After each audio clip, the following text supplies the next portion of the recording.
Welcome to another round of Boardroom or Miro Board. Today we talk retrospectives with Agile coach Maria. Let's go. First question. You've spent 2 hours in a team retro, but the only input you've heard is Dave's. Boardroom or Miro Board? Boardroom. In Miro, Dave can't hog the space because everyone can add thoughts anonymously, online, at the same time. Correct. Next. You need the team to act on feedback fast, so you turn all those retro notes into Jira tasks instantly. Miro all the way. And I can assign those tasks to teammates. You're nailing this. Now, you see hundreds of sticky notes from the retro. A real mess. But you organize them into 5 themes in just seconds. Miro, I basically get back an entire hour when I use its AI tools for clustering. And she's done it. Join over 60 million people running actually enjoyable and actionable retros in Miro. Get your first 3 boards free at Miro.com. That's Miro.com. So when people start going to the supermarket saying, where's the food? Well, we local farmers, we had it. We had it in our stockpile, our inventory, because that's just the way we live. That's the way we run our business. And so we were the ones that were able to step in and be nimble enough. So I think that's part of what's dawning on people is they're realizing, where was the food? Well, the food was in my community in these local farms.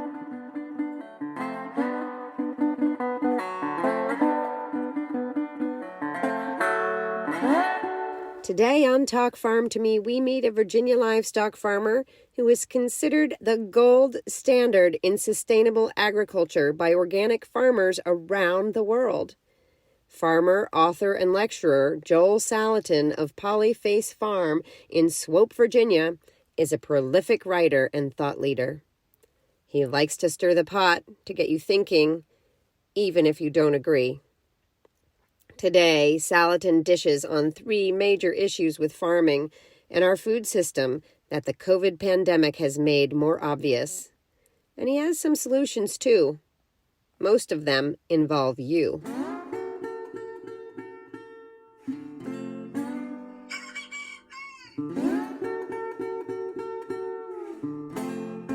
Welcome to Talk Farm to Me. I'm your host, Farm Girl. On Talk Farm to Me, the farmer takes center stage and we find out what they do and how they do it. And no matter how you spend your time, I'm pretty sure you have more in common with farmers than you think. So sit back and relax and I'll bring a farmer, and maybe a cow or 2, right into your living room for a chat.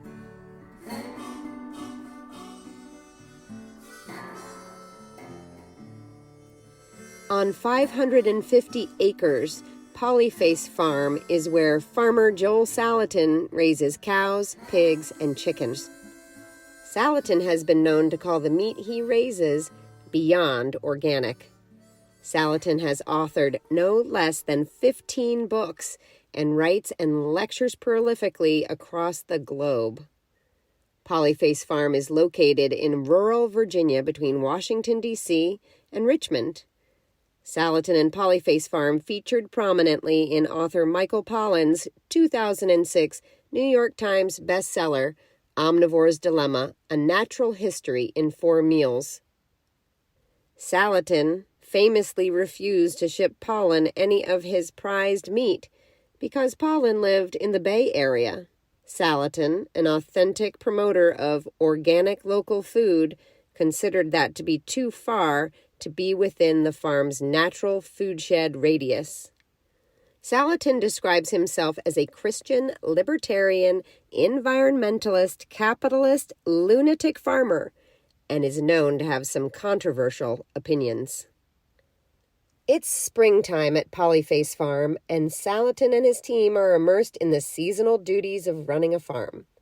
Calves and piglets are being born, chicks are hatching, they are planting the garden, repairing fences, and getting everything ready for the spring season. All of the day-to-day work has put Salatin and his team in a bit of a bubble. The cows don't know about the coronavirus. The chickens certainly don't. The tomato plants don't. The compost doesn't. And so when people come into the farm store, it's hard for us to shift gears to sit in their shoes where they've been cloistered in their apartment for a month and listening to 24/7 stream of media about we're all going to die. Salatin is busy doing his work and living on a farm. He has never been more grateful to be where he is. If there's ever been something that makes rural living look appealing, this is it. This has really brought out the difference between rural and urban. Of course, we service our urban customers, and so the stories coming in from our delivery driver are just, we can hardly imagine the hysteria, but it's real, it's there, and we're glad we're here. Salatin recently found out that a friend of his has the coronavirus.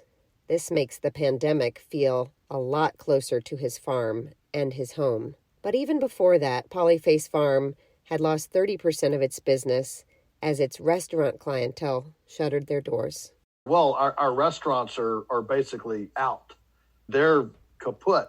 But it has been more than compensated for by the explosion in the retail. Like many farms across the United States that had a big restaurant business, Polyface Farm is now selling what it would have sold to restaurants direct to consumers instead. I mean, financially, this is the best thing that ever could have happened to us. We're having the best financial spring we've ever had. There are a lot of people who are getting acquainted with and thinking about authentic local food who have not been in this space before.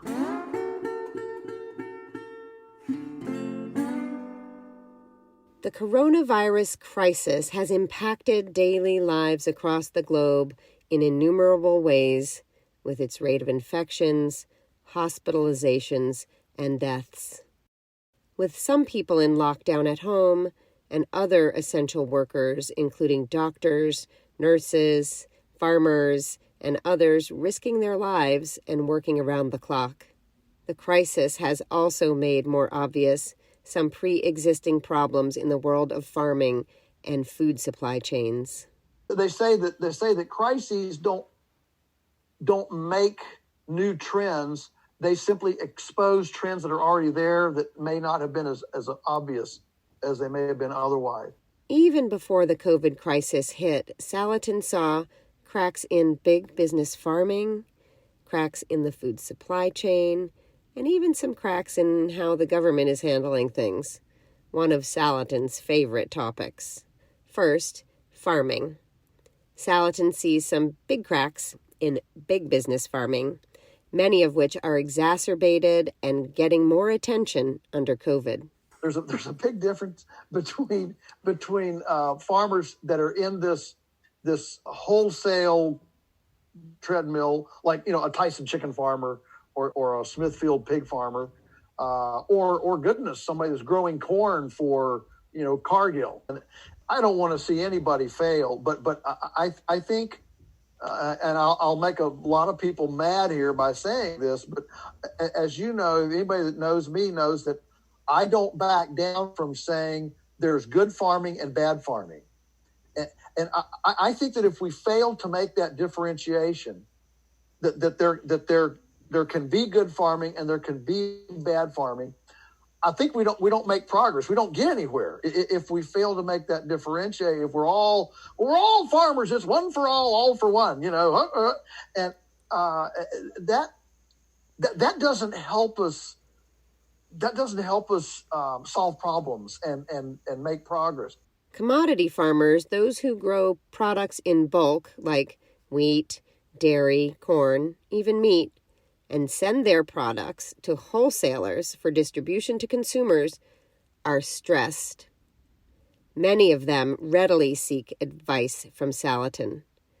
They want to be successful, and they are working so hard with so little return. Last year, the median income of American farms was minus $1,048. The median net income was a negative number. I know this sounds impossible, but it's true. According to the USDA, in 2020, it's supposed to be even worse, and that was pre-COVID.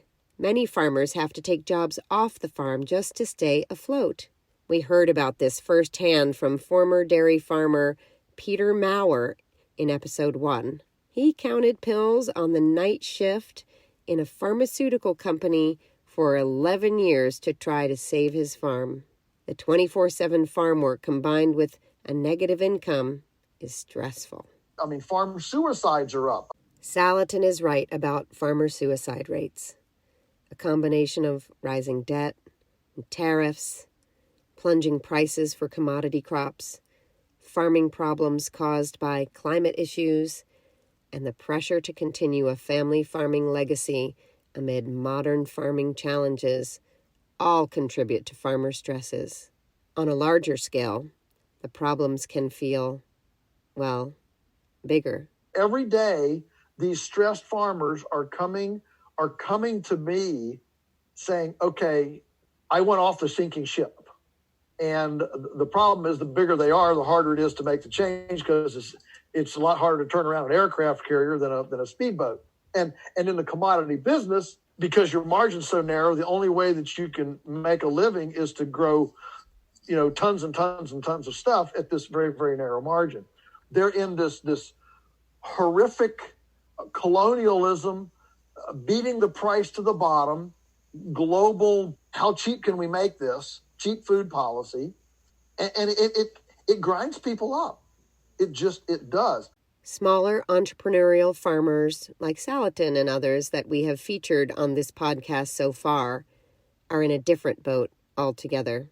Where they control more of their pipeline and have a direct line to their consumers, farmers have the opportunity to make adjustments when challenges arise. When we wear the middleman hats, the processor, the distributor, the marketer, and we wear all those different hats, the middleman hats, then we're not on that production treadmill because we have wiggle room. We can make up for production in distribution, marketing. We can process it differently. We can turn chicken necks into chicken stock, and we can value add, and we can do all sorts of cool things to take us off of that production treadmill.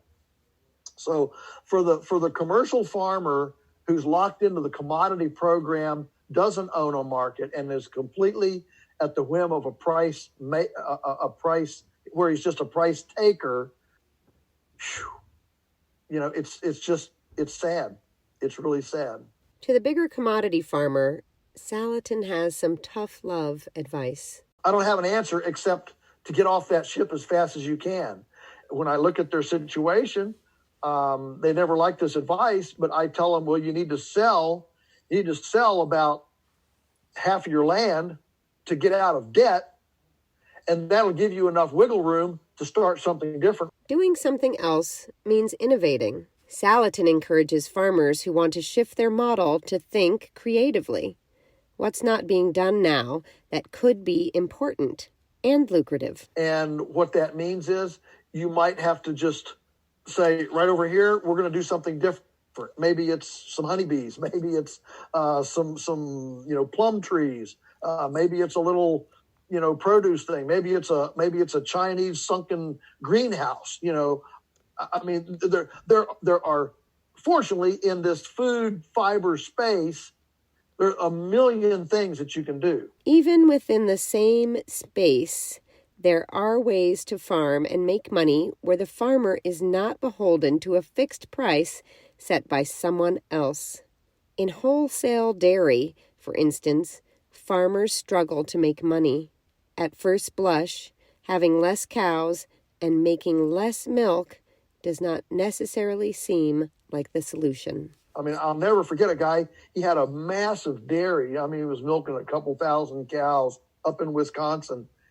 And his wife actually was able to procure a little 50-acre place nearby and started a little direct sell, grass-based, like 25-cow dairy. She was making more than he was with 2,000 cows. Salatin is outspoken about how some farms that are failing might not be worth saving. Why not? Well, maybe they didn't innovate.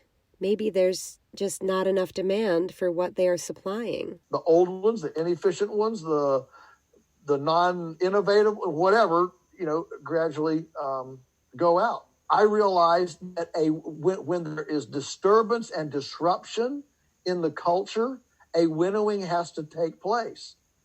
I mean, what if we had said in 1910, well, somehow we've got to prop up all these buggy whip makers. I mean, we can't have these buggy whip makers going out of business. Yes, buggy whip makers. The folks who used to make whips to drive horses. And he's referring to the idea that we might try to keep them in business, even though we're driving cars instead of horses. Cracks in the world of farming continue down the food supply chain, mainly to supermarkets. Part of the initial COVID panic, besides the health risks, was that supermarkets were running out of certain items and rationing others. 8 weeks in, and shortages and rationing continue for some items. This week, flour is scarce. Toilet paper and sanitizers continue to be in limited supply. Again, the COVID crisis did not create these problems, but it did reveal some serious cracks in the food supply chain. Cracks that are more noticeable now to those of us who weren't looking so closely before COVID. We've heard people say, I'll never go back to the supermarket. They feel like the supermarket system let them down. Supermarkets used to keep months of inventory on hand.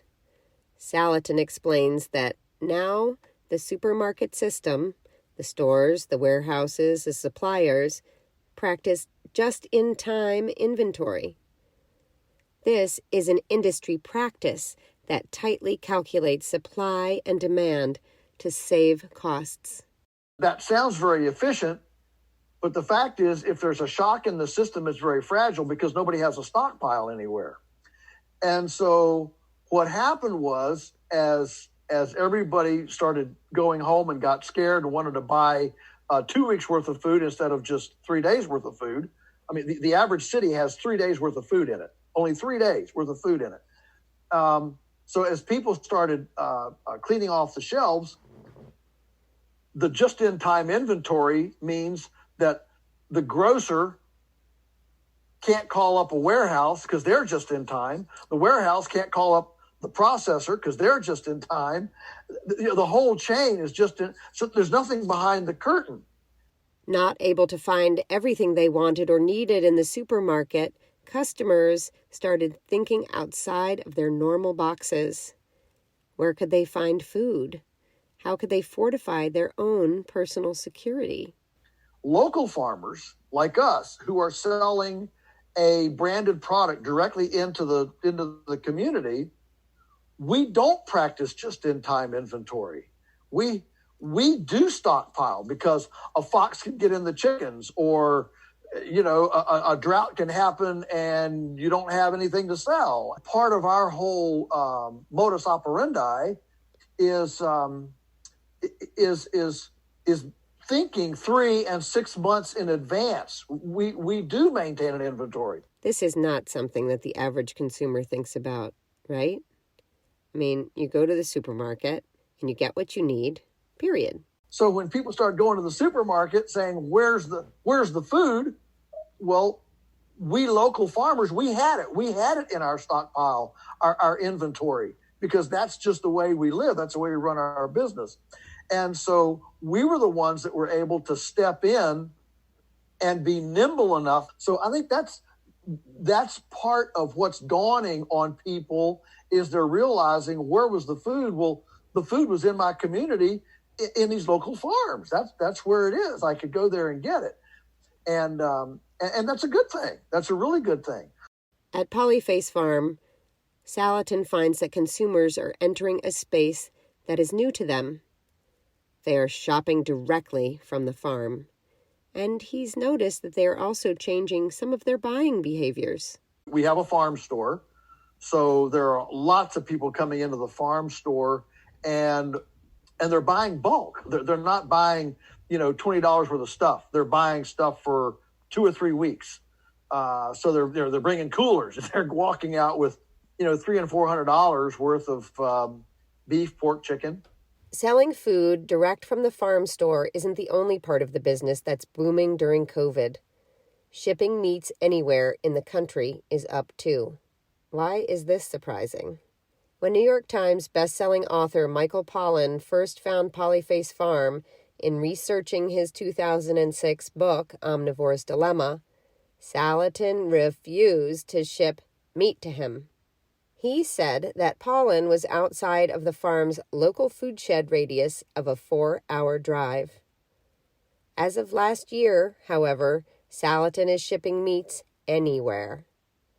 While he's been criticized for changing his policy, the shift is more indicative of Salatin's own shark-like keep moving or die ethos than it is of any sort of food shed betrayal. We started shipping. We kind of did a very soft, kind of quiet launch last July. And that kind of, 7, 8 orders a week, just kind of going out gently. And now all of a sudden it's, 40, it's just completely exploded. Consumer behavior like buying in bulk or ordering online that is driven by feeling food insecure during the COVID crisis is causing some interesting innovations on Polyface Farm and others like it. I mean, we've had people now call us and say, how can I get to the top of your list? How can I be on your first-class team? So I talked to a farmer the other day who's thinking of starting basically a farm prime, like Amazon Prime. A farm prime where you'd call it like a food insurance policy. Pay us $100 a year as a retainer fee to be in our first class, top 10% tier. And we're gonna make sure that no matter what happens, we service this group of people who have been paying in $100 a year to a food insurance policy. They're going to get service first. In Virginia, where Polyface Farm resides, the initial lockdown orders closed restaurants as well as farmers markets. As farmers were gearing up for spring, their key sales outlets were unavailable. At the same time, consumers were more and more eager to get products from the farm.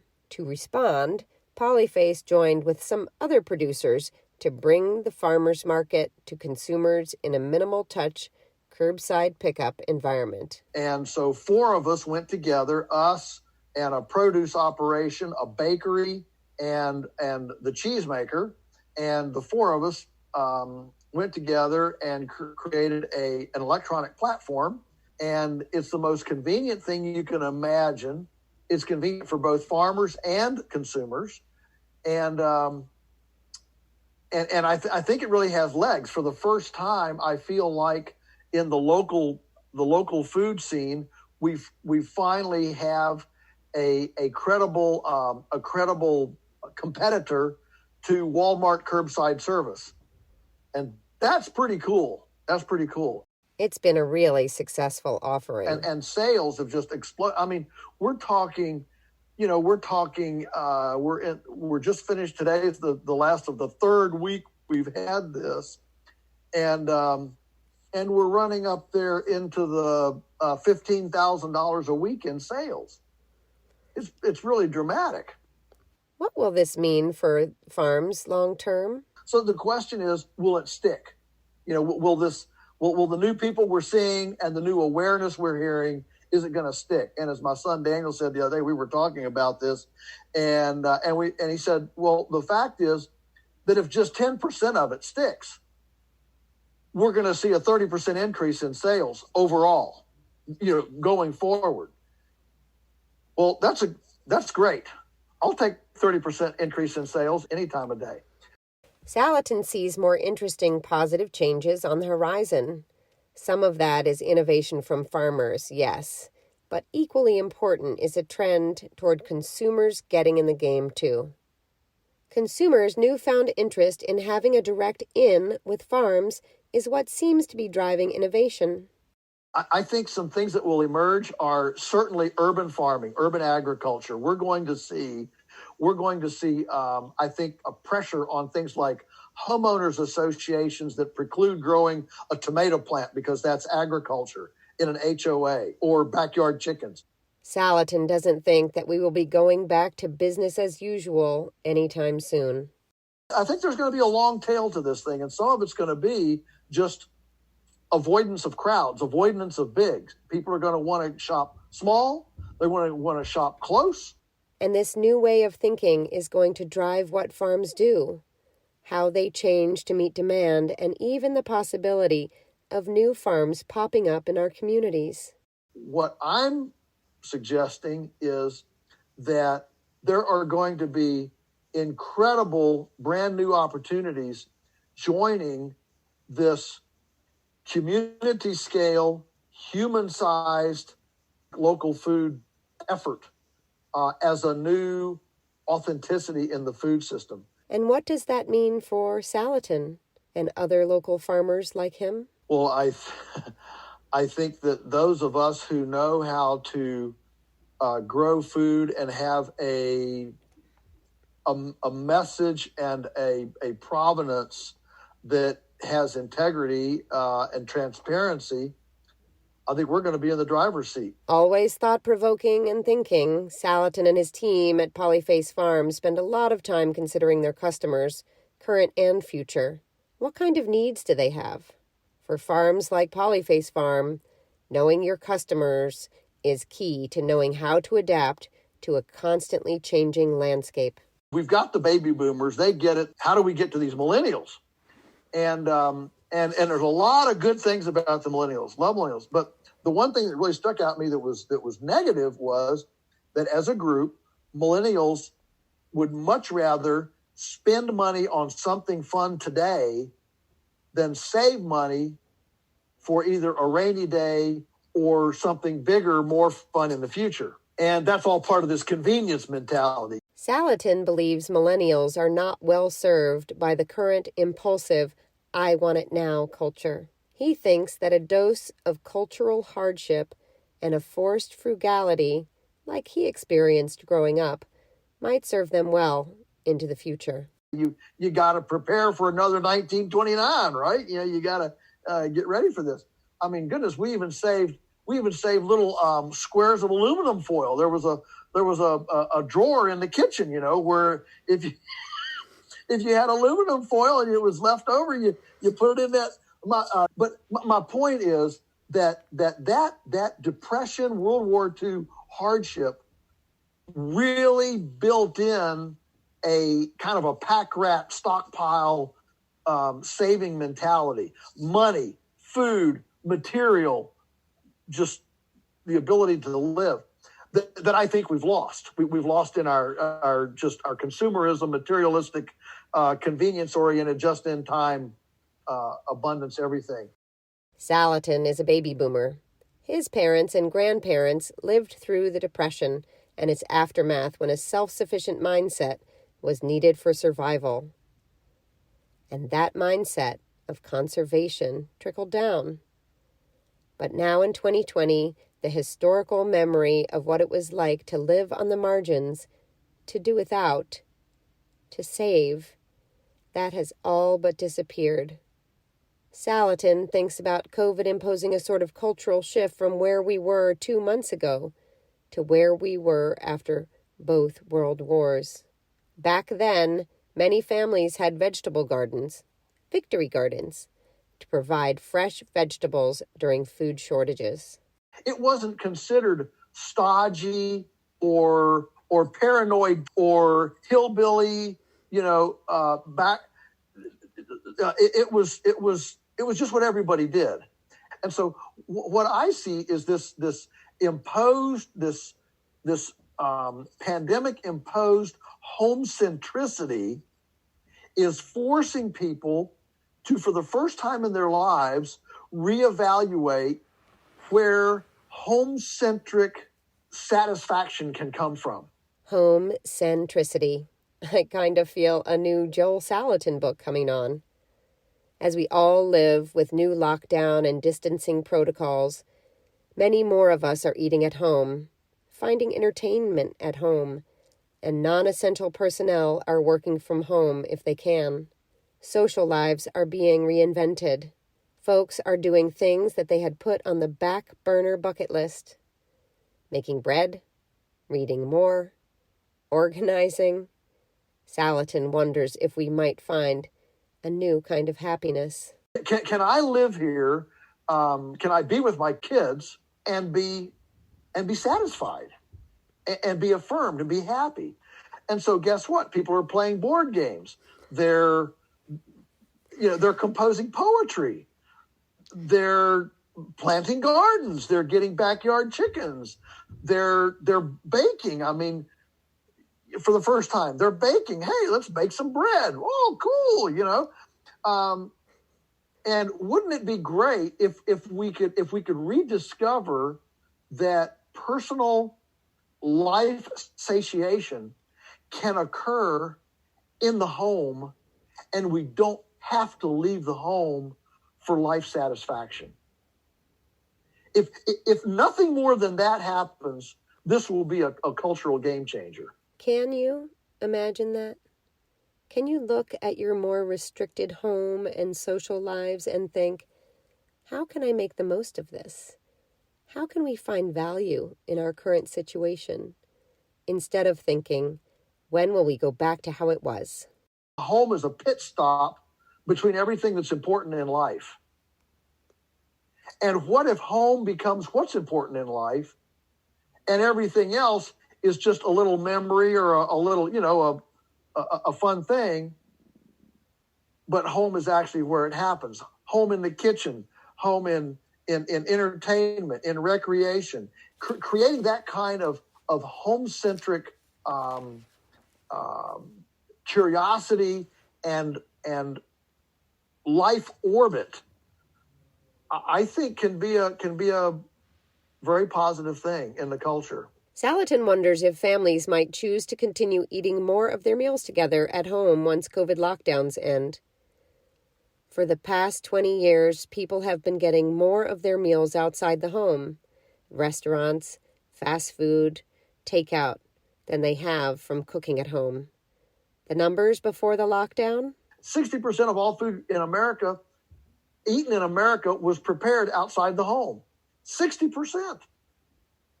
You can't have authentic food. You can't have authentic local economies when people are this disconnected from the anchor of it all, which is home centricity. About 5 or 6 years ago, Salatin started a new program at Polyface Farm, trying to get his customers to think about food differently. One way to do this is to get them to store more food in their homes. That means when it's time to make dinner, you don't have to run to the store. Remember that just-in-time mentality? He wants to get away from that. What if Polyface Farm and Salatin can inspire consumers to build a larder? Most of you don't know what a larder is. It's basically a glorified pantry. We store so little food in our homes anymore that even pantry is almost becoming archaic. It's like the kitchen cabinet, is that's all I have in there. Some potato chips and some Campbell's chicken soup, and that's about it. So we introduced larder to our customer base. Salatin wants to play the role of larder coach to his customers. His larder program offers a discount for those who can afford to buy in bulk.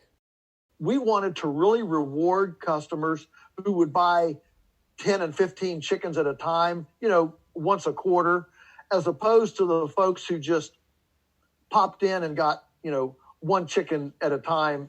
That they were getting it spontaneously. They weren't planning out their events. We wanted to reward the planners. And so we rolled out our larder program.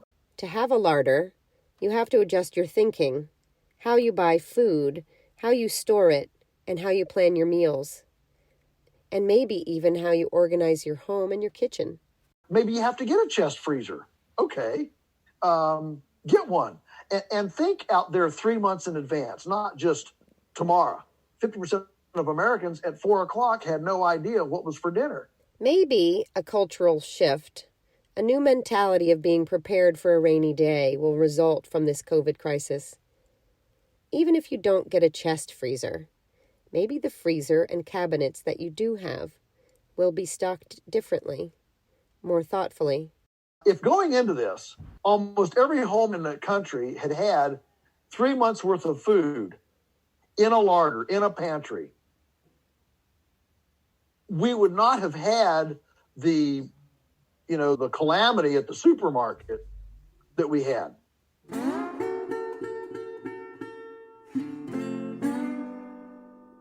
In the midst of the coronavirus outbreak and its global response, we are living in the middle of something most of us could never have imagined.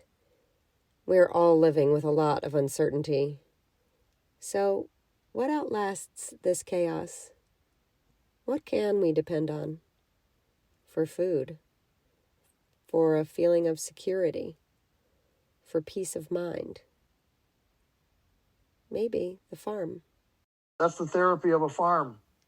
And we farmers have the privilege and the responsibility to step into that bridge with our urban friends, our urban customers, to build that little point of real life for them.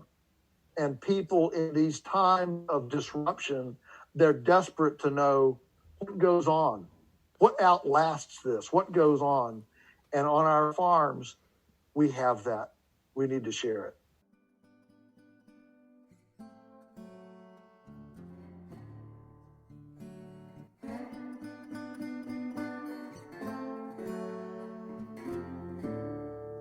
It's been great to have you along for this episode of Talk Farm to Me.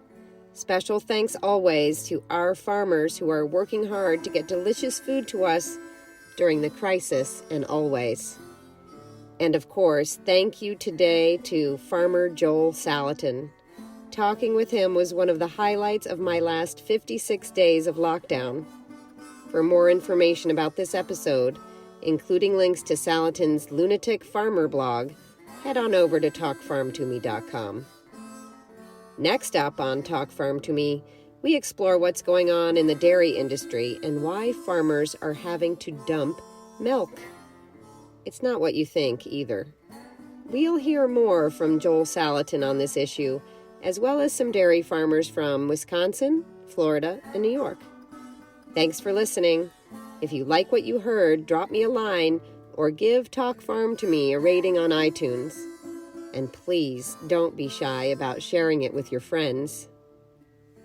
I have loved hearing from you.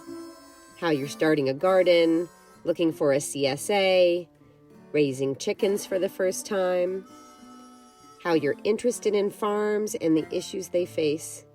Keep your ideas coming. If you have any comments, questions, or ideas about farms or farm issues that I should cover, there's a suggestion tab on talkfarmtome.com where you can share your thoughts. I'm your host, Farm Girl. Stay tuned for a new episode in 2 weeks when I bring a new farmer and, yes, finally, a cow or two right into your living room.